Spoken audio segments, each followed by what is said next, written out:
All right, today we have another '09 GT.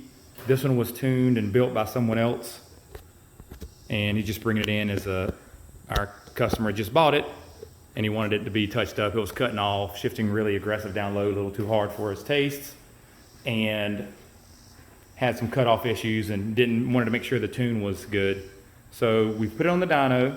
We picked up about 25, 30 horsepower so far. Maybe, let me see, 20 horsepower and 35 foot-pounds of torque.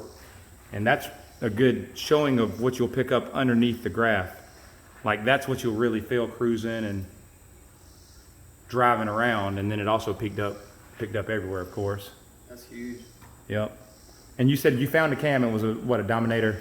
It was a drag Sportsman. Oh, dragmaster Sportsman. Shaved heads. Obviously has the VCM.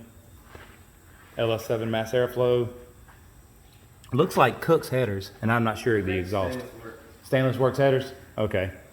I'm not sure of the exhaust, but I'll find out. We'll get under there before we'll look at it when we're unstrapping it.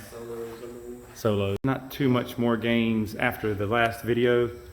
Ended up at 434.7 and 394.56 torque.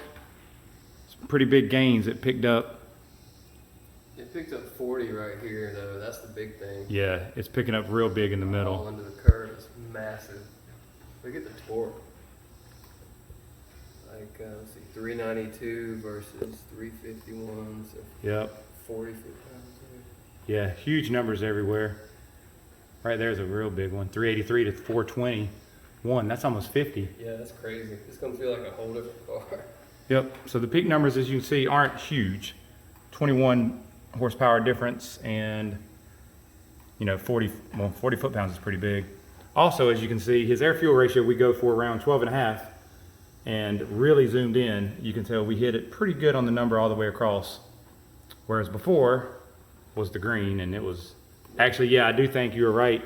I don't think the dyno reads less than 10. Yeah, so I think it was bottom here. Yeah. That's why the power closed up a little bit, because it starting to creep back a little. Yep. But major in the middle. That's where. Yeah, and that's mostly not in timing, because it had a good amount of timing in it.